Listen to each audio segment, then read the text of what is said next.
74 నుంచి 78 దాకా జరిగింది కథ అంతా. అతను కేటాయిస్తే దానికి ముట్టినోడు లేడు, పట్టుకునోడు లేడు, తీసినోడు లేడు. అంజయ్య గారు ముఖ్యమంత్రి అయినాక ఒక ఏడాది తర్వాతనేమో అప్పుడు అంజయ్య గారు దానికి ఫౌండేషన్ స్టోన్ వేసారు. ఫౌండేషన్ స్టోన్ వేస్తే ఇక అది మెల్లగా మెల్లగా తెలంగాణ ప్రాజెక్ట్ కదా, ఇప్పుడు పట్టుకునోడు లేడు, దాన్ని మాట్లాడినోడు లేదు, అయ్యలేదు, అవ్వలేదు. ఒక అనాథలాగా ఆ బ్యారేజ్ వరకు కట్టేశారు. దానికి కాలువలు లేవు, నీళ్ళు రావు, పొలాలు వారాయి, కృష్ణానది నీళ్ళు వస్తుంటాయి, గేట్ల ద్వారా పోతుంటాయి. ఎప్పటి వరకు ఈ తతంగం 2001లో గులాబీ జెండా ఎగిరేదాకా ఇదే తతంగం. ఇంకా విషాదం ఏంటంటే అప్పుడు ముఖ్యమంత్రి ఉన్న చంద్రబాబు నాయుడు ఆయన మహబూబ్నగర్ జిల్లాను దత్తత తీసుకున్నాడు. ఆయన దత్తతలో ఉండే చేసి నేను అడాప్ట్ చేసుకుంటున్నా ఈ కరువు జిల్లా, దీన్ని అది చేస్తా, ఇది చేస్తా, పొడి చేస్తా అని మాటలు చెప్పి ఇష్టం వచ్చినన్ని పునాదురాలు వేసిండు. కలువ కుర్తి, మన్ను, మశాను, రకరకాల పునాదురాలు వేసుకుంటూ ఉద్యమ సందర్భంగా నేను చేసే ఉపన్యాసాలలో నేను మాట్లాడేది ఈ పునాదురాలన్నీ ఎందుకు మనకు పట్క ఏడుస్తానిక, చూస్తానిక, ఏం లాభము, ఈ రాళ్ళని కృష్ణానదిలో అడ్డమేస్తూ చెక్కడమని అయితే భయం అనేది నేను నవ్వేది, జనం సప్పట్లు కొట్టేది సభలలో నేను చెప్తుంటే. ఒక్క డ్రాప్ వాటర్ కూడా పొలాలు పారడానికి రాలే. తత్ఫలితమైంది net result. What was the net result? Palamuru జిల్లాలో ప్రతి తాలూకా కేంద్రం అంటే ప్రతి నియోజకవర్గ కేంద్రం నుంచి వలసలు పోవడానికి ప్రజలు ప్రతి బొంబాయి నుంచి bus, Narayanpet Bombay bus, Wanaparthy Bombay bus, ఇంచుమించు అన్ని తాలూకాల నుంచి బొంబాయికి డైరెక్ట్గా బస్సు. ఏం చేస్తారు? ప్రజలు పుట్ట చేత పట్టుకొని వలస పోవాలి, బతకపోవడు తప్ప ఇంకో గతి లేదు. జిల్లాకు జిల్లా మొత్తానికి మొత్తం 100% కృష్ణా బేసిన్లో ఉంటుంది. భయంకరమైన కరువు. చివరికి ఆ జిల్లాలో ఉండే అనేక మంది కవులు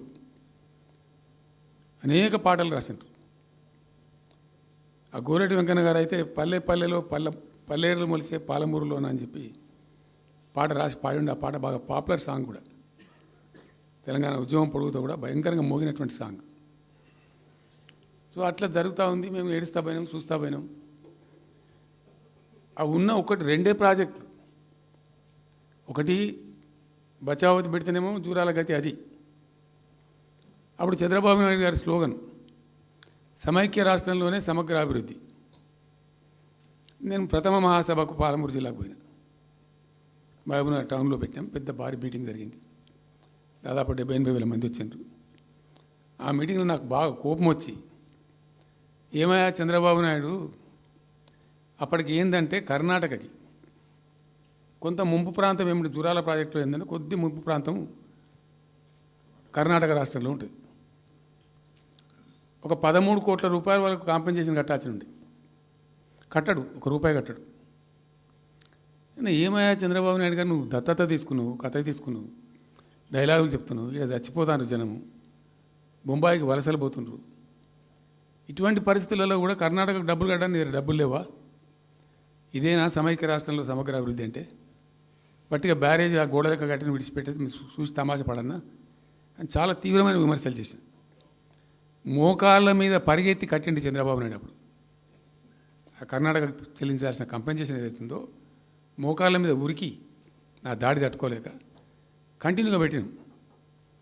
దాని తర్వాత చంద్రబాబు నాయుడు పార్టీకి సంబంధించిన ఎమ్మెల్యేనే ఆర్డీఎస్ దగ్గర బాంబులు పెట్టి పేల్చేయడం, అది మీ అందరికీ కూడా తెలుసు. బాంబులు పెట్టి పేల్చడం 2 సార్లు 3 సార్లు పేల్చారు. నేను ఫస్ట్ ఉద్యమంలో, తెలంగాణ ఉద్యమం స్టార్ట్ అయిన తర్వాత నేను ఎంచుకున్న ఎజెండా, నా ఎజెండాలో మొదటి పాదయాత్ర నేను చేసినటువంటిది జోగులాంబ టు గద్వాల పాదయాత్ర చేసిన. ఈ అన్యాయం సంగతి ఏంది అని దాన్ని ప్రజలలో ఎండగట్టాలని చెప్పి, గవర్నమెంట్ కూడా ఒత్తిడి తేవాలని చెప్పి, ఎందుకు తెలంగాణ ఉద్యమం చేస్తున్నాం అనేది లోకానికి తెలియాలని చెప్పి నేను జోగులాంబ టు గద్వాల పాదయాత్ర చేసిన. దాన్ని మొత్తం అసలు కంప్లీట్ 80,000 ఎకరాలకు బారాల్సినటువంటి ఆ ఆర్డీఎస్ కెనాలు 15,000 ఎకరాలు, 10,000 ఎకరాలు, 20,000 ఎకరాలకు వచ్చింది, తగ్గిపోయింది. అడిగే నాతుడు లేడు. నేను అంతకు ముందే పాదయాత్ర కన్నా ముందే స్వయంగా మేమందరం జిల్లా మహబూబ్నగర్ జిల్లా నాయకులు నేను కలిసి ఆర్డీఎస్ హెడ్ వర్క్స్ ఎక్కడ ఉంటాయంటే కర్ణాటకలో ఉంటాయి, రాయచూరు దగ్గర. అక్కడ దాకా పోయి మొత్తం ఆశాంతం ఆ కాలువ పొడవుతో తిరిగి అర్థం చేసుకొని ఆ తర్వాతనే నేను గద్వాల టు మన ఆలంపూర్ టు గద్వాల పాదయాత్ర పెట్టాం. తిరిగి దాన్ని ఎక్స్పోజ్ చేసినాం.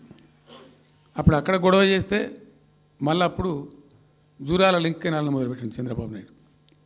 జూరాల టు ఆర్డీఎస్కు లింక్ కెనాల్ అని మళ్ళీ డ్రామా కట్టి అంటే ప్రతిసారి ఏమార్చడము తెలంగాణ ప్రజలను ఒక రకమైన దగా చేయటం తప్ప రాలే, ఒక డ్రాప్ వాటర్ రాలే, ఎప్పుడు రాలే. సరే కొట్లాడుతూ పోయినాం, ప్రజలు బాగా కలిసి వచ్చిండ్రు, సందర్భం కలిసి వచ్చింది, తెలంగాణ అదృష్టం బాగుంది, తెలంగాణ రాష్ట్రం ఏర్పడింది. ఇదంతా కూడా మీకు అన్నముందు జరిగిన చరిత్ర, ప్రతి ఒక్కరికి తెలిసిన చరిత్ర. ఇది ఏం కొత్త స్టోరీ కాదు, కల్పిత కథ కాదు, పుట్టించి చెప్పేది కాదు. పాలమూరు జిల్లా యొక్క దరిద్రం, ఆ దరిద్రంలోకి పాలమూరు నెట్టివేయబడ్డ పరిస్థితి. నేను అందుకే ఊకే మొత్తుకున్నది కదా, తెలంగాణ వెనుకబడ్డ ప్రాంతం కాదు, వెనుక పడేయబడ్డ ప్రాంతం, వెనుకకు నెట్టివేయబడ్డ ప్రాంతం అని చాలాసార్లు చెప్పేది నేను, వందల ఉపన్యాసాలలో చెప్పినాం. అది ప్రూవ్ టు బి కరెక్ట్. దాని తర్వాత ఎక్కడి దాకా పోయిన పరిణామాలంటే పాలమూరు జిల్లాలో ఎండాకాలం వచ్చిందంటే గంజి కేంద్రాలు పెట్టేది. ఏడిసినాం మేము ఒకరోజు గంజి కేంద్రాలతోని. పాలమూరు ఎందుకంటే యువకులంతా పాపం వలస ఉన్న ముసలి వాళ్ళు చచ్చిపోడు, తిండి దొరకక దానికి గంజి కేంద్రాలు పెట్టి కమ్యూనిస్ట్ పార్టీలు వాళ్ళు వచ్చేది కొంత అడావుడు చేసి ప్రజలకు కొంత గంజి పోసే ప్రయత్నం. చివరి గంజి కేంద్రాలు పెట్టే స్థాయికి దిగజారిపోయింది పాలమూరు. కృష్ణా నది 300 కిలోమీటర్లు పారే జిల్లాలో చాలా దారుణం పోయింది.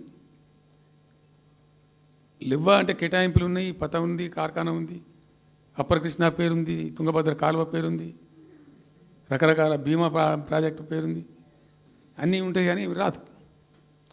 చూడడానికి మళ్ళీ ముఖ్యమంత్రి దత్తతలో ఉంటుంది కానీ రాదు, ఏమీ రాలే. ఇంకా అందంగా ఈ ప్రాజెక్టులను, నేను కూడా అప్పుడు తెలుగుదేశం పార్టీలో పనిచేసిన కదా, ఈ ప్రాజెక్టులకు పెండింగ్ ప్రాజెక్టులను పేరు పెట్టిన ఒక టైటిల్ గొప్పతనంలాగా పెండింగ్ ప్రాజెక్టుల జాబితాలో వాటిని తోసేసి పాలమూరున బాగా గతికి తెచ్చిండ్రు. సరే రాష్ట్రం వచ్చిన తర్వాత జరిగింది ఏంది, టోటల్గా మేము సమీక్ష చేసుకున్నాం. గోదావరి ఏంది, గొంగడి ఏంది, కృష్ణ అయింది, మనకు రావాల్సిన వాటా అయింది, దగా జరిగింది ఎక్కడ, ఎట్లా సరిదిద్దాలా, ఎట్లా మన ప్రయాణం ముందుకు పోవాలా, ఏం జరగాలి అని ఆలోచన చేసినాం. చాలా తీవ్రమైనటువంటి మదన పడ్డాం. టాప్ ప్రయారిటీలో ఈ జిల్లా ఆదుకోవాలి మనం, అత్యంత భయంకరమైన కరువు ఉంది ఇక్కడ, కొంచెం లైన్లో పెట్టుకోవాలి. ఇప్పుడు మన సొంత రాష్ట్రం కాబట్టి మనకు ఆ ఇబ్బందులు ఉన్నాయని చెప్పి మా ప్రస్థానం ప్రారంభించాం. మొట్టమొదలు యుద్ధ ప్రాతిపదికన ఏవైతే పెండింగ్ ప్రాజెక్టులను పెట్టినరో వాటిని రన్నింగ్ చేసినాం. వాటిని అన్నిటికీ నెట్టెంపాడు కావచ్చు, బీమా కావచ్చు, కల్వకుర్తి కావచ్చు, అన్నిటిని కూడా బ్రహ్మాండంగా లైన్లోకి తెచ్చి స్టార్ట్ చేసినాం.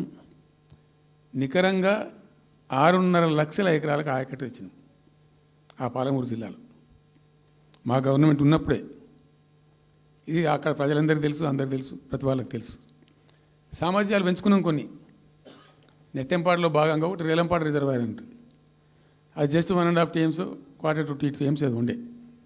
నేను రివ్యూ చేసి అక్కడ రైతులతో మాట్లాడి, మీకు పంట పండదు, కష్టమవుతుంది కాబట్టి దీన్ని కొద్దిగా పెంచాలని చెప్పి డబుల్ ద సైజ్ చేసినాం, 4 TMs చేసినాం, పంట పండాలి కాబట్టి. అట్లా రకరకాల చర్యలు తీసుకొని దాని ద్వారా ఆ కల్వకుర్తి లిఫ్ట్ ఇరిగేషన్ ద్వారా, ఈ నెట్టెంపాడు ద్వారా, బీమా ఫేజ్ 1 ఫేజ్ 2 ద్వారా అన్నీ కలిపి 6.5 లక్షల ఎకరాలకు. వాస్తవం చెప్పానంటే ఎంత దుఃఖభాజనం అంటే, ఎంత బాధాకరం అంటే, కృష్ణానది 300 కిలోమీటర్లు ప్రవహించేటువంటి పాలమూరులో 30,000 ఎకరాలు కూడా పారకం లేదండి. ఆర్డీఎస్ అన్ని కలిపి లేదు, అసలు రావు, నీళ్ళు రావు, కాలువ లేదు, పొలం లేదు, ఏం లేదు. అందుకే అది వలసల జిల్లా అని పేరు ఎందుకు వచ్చింది పాలమూరుకు? ఎందుకు వలస పోతారు ప్రజలు? ఎంత కంపల్సరీ ఉంటే పోతారు, ఎంత దుఃఖం ఉంటే పోతారు, ఎంత బాధ ఉంటే పోతారు. ఆ విధంగా ఒక 6.5 లక్షల ఎకరాలకు దానికి తెచ్చినాం. మిషన్ కాకతీయలో కొద్దిగా ప్రయారిటీ పెట్టి, భౌగోళికంగా బాగా విశాలంగా ఉండే జిల్లా కాబట్టి ఇప్పుడు కొత్త జిల్లాలు చేసుకున్నాం, కానీ ఆ రోజు అది పెద్ద జిల్లా. దానికి మిషన్ కాకతీయలో టాప్ ప్రయారిటీ ఇచ్చి మైనర్ ఇరిగేషన్ చెరువులు మొత్తాన్ని పోయినాయిగా అమ్ముకున్నారు, అబాండనని మిగిలిన వాటిని కొన్ని సామర్థ్యాలు పెంచి ఒక పద్ధతికి తెచ్చినాం. అదో 1,20,000 1,50,000 ఎకరాలకు అది